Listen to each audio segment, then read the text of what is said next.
कैसे हैं आप लोग। उम्मीद करता हूं कि आप लोग स्वस्थ होंगे, मस्त होंगे, अपनी पढ़ाई में व्यस्त होंगे।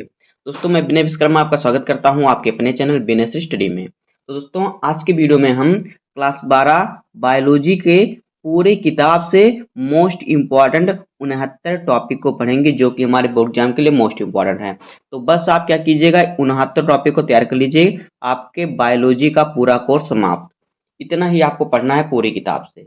इतना अगर आप पढ़ लेंगे तो आपका 70 में 70 नंबर कहीं नहीं जाने वाला है। तो आज का वीडियो आपके लिए मोस्ट इंपॉर्टेंट है, क्योंकि आज की वीडियो में पूरे कोर्स को खत्म करने वाले हैं। तो वीडियो में लास्ट तक में रहिएगा। अगर आप वीडियो पर हैं तो वीडियो को लाइक कर दीजिए, चैनल अपने सब्सक्राइब कर दीजिए, बेल आइकन को प्रेस कर दीजिए, क्योंकि बोर्ड एग्जाम के हर इंपॉर्टेंट टॉपिक का वीडियो आपको इस चैनल पर डेली मिलता रहेगा। तो वही वीडियो को करते हैं स्टार्ट। देखिए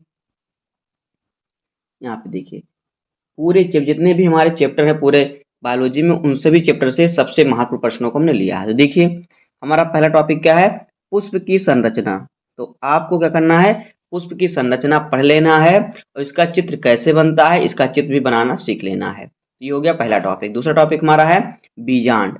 बीजांड क्या है, बीजांड का भी आपको चित्र बनाना सीखना है, उसके बारे में पढ़ लेना है। उसके बाद है लघु बीजाणु जनन। तो इसको आपको चित्र नहीं बनाना, बस इसके बारे में पढ़ लेना है। उसके बाद हमारा है परागकण। तो देखिए, परागकण जो होता है इसको आपको चित्र बनाना है कि परागकण कैसे होता है। तो इन सभी को टॉपिक को आप तैयार कर लीजिएगा। उसके बाद हमारा है 5वां नंबर टॉपिक हमारा है गुरु बीजाणु जनन। इसको भी तैयार कर लीजिएगा। उसके बाद है असंग जनन। उसके बाद है द्विनिषेचन। दोहरा निषेचन या फिर द्विनिषेचन। देखिए, इस पर आता है टिप्पणी लिखने के लिए, दोहरा निषेचन पे या द्विनिषेचन पर। तो इसको आप इसकी टिप्पणी तैयार कर लीजिएगा। उसके बाद है बहुभ्रूणता।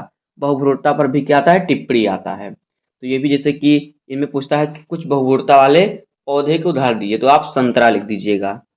क्या हो गया, संतरा। ये जो है बहुभ्रूणता होता है इसमें, क्योंकि इसमें एक से अधिक भ्रूण निकल सकते हैं। उसके बाद देखिए 9 नंबर टॉपिक हमारा है परागकण। तो देखिए, परागकण को आप पढ़िएगा और परागकण के प्रकार क्या होते हैं, पर परागण और स्वपरागण। पर परागण और फिर स्वपरागण। तो इन दोनों को पढ़ लीजिएगा, पर परागण और स्वपरागण दोनों को पढ़ लीजिएगा, क्योंकि ये दोनों बहुत ही इंपॉर्टेंट पूछेगा। परागण क्या है, परागण के प्रकार बताइए। तो इसको भी आप पढ़ लीजिएगा, पर परागण और फिर स्वपरागण और परागण भी। उसके बाद है अपयुग्मन। तो ये भी बहुत इंपॉर्टेंट टॉपिक है। उसके बाद देखिए आगे हमारा क्या है अगला टॉपिक हमारा है 11 नंबर टॉपिक है नर व मादा जनन तंत्र का सचित्र वर्णन। तो देखिए, नर जनन तंत्र का और मादा जनन तंत्र का क्या करना, आपको चित्र सहित वर्णन पढ़ना है। ये हमारे बोर्ड एग्जाम में चित्र सहित आता है, और ये 5 नंबर वाले क्वेश्चन में आता है। कि नंबर 5 नंबर वाले क्वेश्चन में। उसके बाद है 12 नंबर टॉपिक शुक्र जनन। तो देखिए, शुक्र जनन इसको भी आपको चित्र सहित पढ़ना है, इसको भी आपको चित्र बनाना रहता है। उसके बाद है अंड जनन। अंड जनन को भी आपको चित्र सहित पढ़ना है, इसके भी चित्र बनाने के लिए आता है। तो जितने चित्र वाले हैं सभी 5-5 नंबर वाले क्वेश्चन हैं। उसके बाद हमारा शुक्राणु की संरचना। तो देखिए, ये क्वेश्चन हमारा 3 नंबर पूछता है या कभी 2 नंबर में भी पूछ लेता है। तो यहाँ पे आप शुक्राणु के बारे में पढ़ लीजिएगा, और पूछता है कि शुक्राणु को तैरने के लिए शक्ति कौन देता है, तो ये माइटोकॉन्ड्रिया होता है। या पूछता है शुक्राणु का ऊर्जा का घर किसे कहते हैं। तो इस प्रकार से आपको इसको तैयार कर लेना है, इसका चित्र भी तैयार कर लीजिएगा आप। उसके बाद है अंडाणु की संरचना। तो अंडाणु का आपको क्या चित्र तैयार करना है, उसके बारे में पढ़ना है। उसके बाद हमारा क्या है अपरा। तो देखिए, अपरा पर टिप्पणी आता है, तो इस पर टिप्पणी तैयार कीजिएगा। अपरा पर टिप्पणी तैयार करना है आपको। उसके बाद मासिक चक्र। तो मासिक चक्र क्या इस प्रकार से पूछता है, तो इस पर भी आप टिप्पणी तैयार कर लीजिएगा कि मासिक चक्र क्या होता है, इस पर इसका नियमन कौन से हार्मोन्स करते हैं, इस प्रकार से पूछता है। तो इसका जो होता है, इसका हार्मोन्स LHS हार्मोन्स होता है। इस प्रकार से इसको तैयार कर लीजिएगा। उसके बाद देखिए क्या है, परिवार नियोजन की विधियां बताइए। ये टॉपिक आप तैयार करना है। उसके बाद उल विभेदन। तो उल विभेदन क्या है। उसके बाद है सहायक जनन तकनीकी, IVF, GIFT, ZIFT और टेस्ट ट्यूब बेबी। तो इन सभी को तैयार कर लेना है, ये सभी बहुत ही इंपॉर्टेंट है।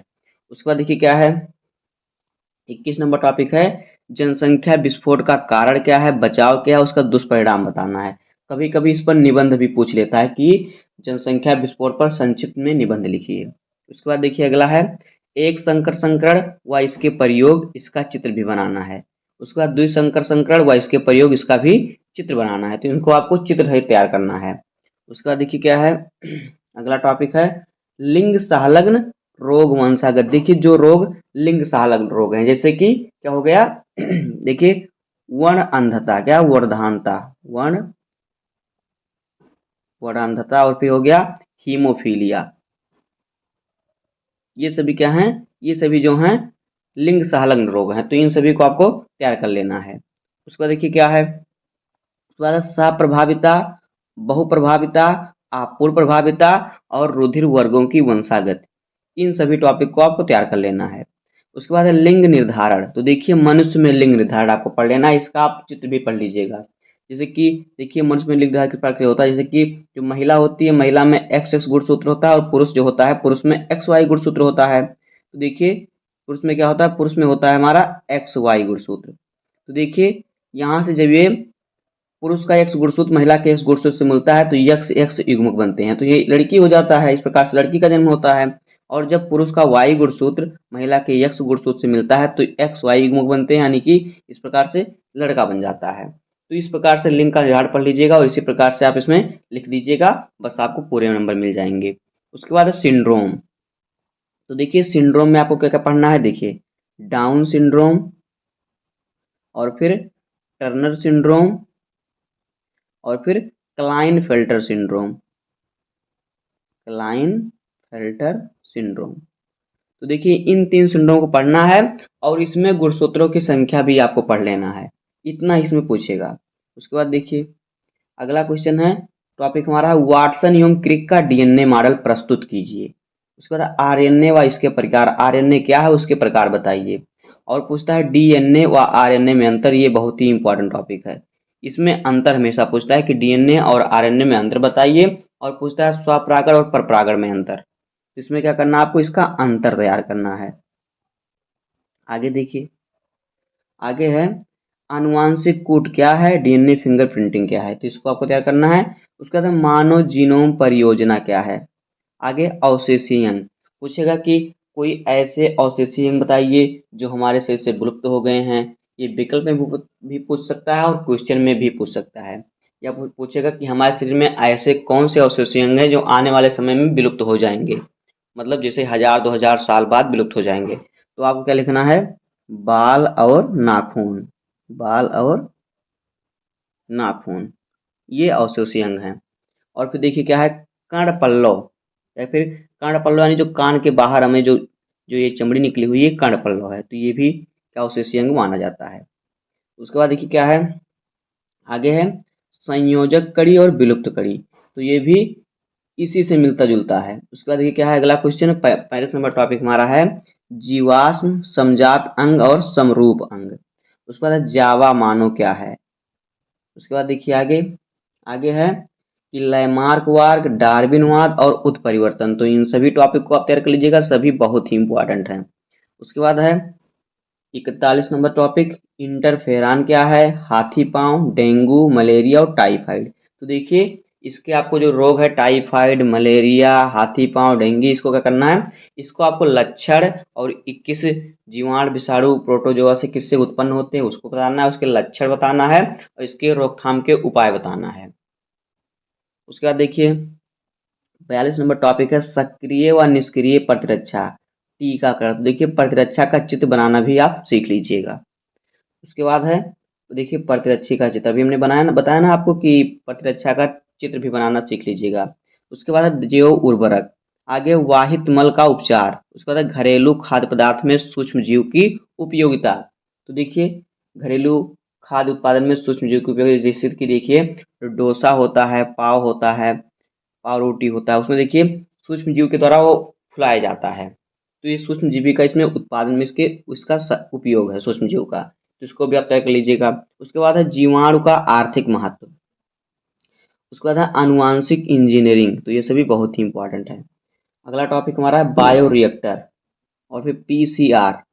अगला है प्रतिबंधन एंजाइम और फिर प्लाज्मिड, तो देखिए प्लाज्मिड पर क्या पूछता है, टिप्पणी पूछता है, और फिर जो यहाँ पे प्रतिबंधन एंजाइम है इस पर भी टिप्पणी पूछता है।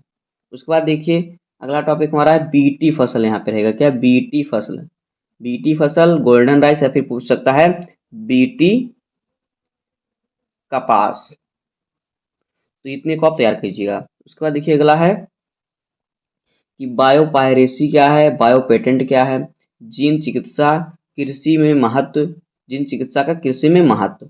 उसके बाद मानव इंसुलिन का निर्माण। तो इन सभी टॉपिक को आपको तैयार करना है। आगे है सहजीवन यानी कि सहजीविता, फिर परजीवी यानी कि परजीविता, मृत्युजीवी। तो इन तीनों टॉपिक को तैयार कर लीजिएगा। इस पर भी आपको टिप्पणी पूछेगा। क्या पूछेगा? टिप्पणी पूछेगा।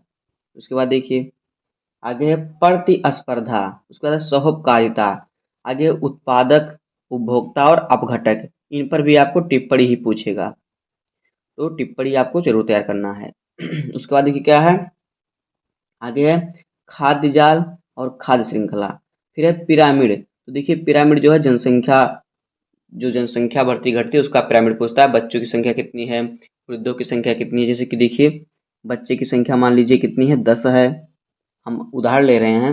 वृद्धों की संख्या 15 है, यंग की संख्या 20 है, और फिर 60 से अधिक वालों की संख्या 30 है। इस प्रकार से अगर आप ऐसे इस प्रकार से बनाएंगे इसको संख्या उस सारणी में, तो इस प्रकार से एक देखिए पिरामिड बन गया। तो यही पिरामिड है। इसी प्रकार से आपको पिरामिड तैयार कर लेना है। किस आधार पिरामिड बनाना है? पिरामिड बनाने के लिए भी कभी कभी आता है कि जनसंख्या जिस चीज का पूछेगा उस चीज का आपको पिरामिड बनाना पड़ेगा। आगे है तालाब तथा घास पारितंत्र, तालाब पारितंत्र और घास पारितंत्र। उसके बाद तप्त स्थल हॉट स्पॉट। तो देखिए हॉट स्पॉट पर भी आपका टिप्पणी पूछता है, टिप्पणी पूछता है, और फिर कभी कभी बहुविकल्पीय में भी आता है। उसके बाद देखिए क्या है, वन्य प्राणी संरक्षण।